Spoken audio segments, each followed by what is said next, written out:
వినాయకుడికి శివుడు పెట్టిన తల విమోచనం పొందిన ఒక అసురుడి తలని మీకు తెలుసా?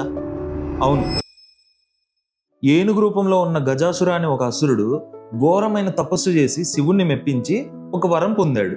దాన్ని ఉపయోగించి శివుణ్ణి శాశ్వతంగా తన పొట్టలో ఉండిపోవాలని గజాసురుడు కోరాడు.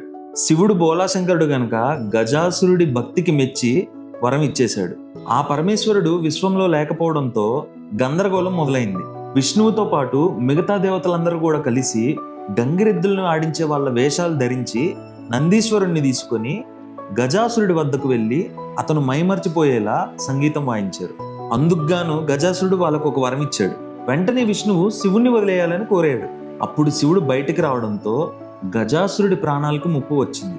అది గమనించిన శివుడు గజాసురుడితో ఉన్న బంధానికి గుర్తుగా ఏనుగు చర్మాన్ని ధరిస్తానని, భవిష్యత్తులో ఎప్పుడూ తన వెంటే ఉండేలా చేస్తానని మాటిచ్చాడు. అలా శివుడు గజాసురుడికి ఇచ్చిన మాటను నిజం చేస్తూ గజాసురుడి తలను వినాయకుడికి అమర్చారు.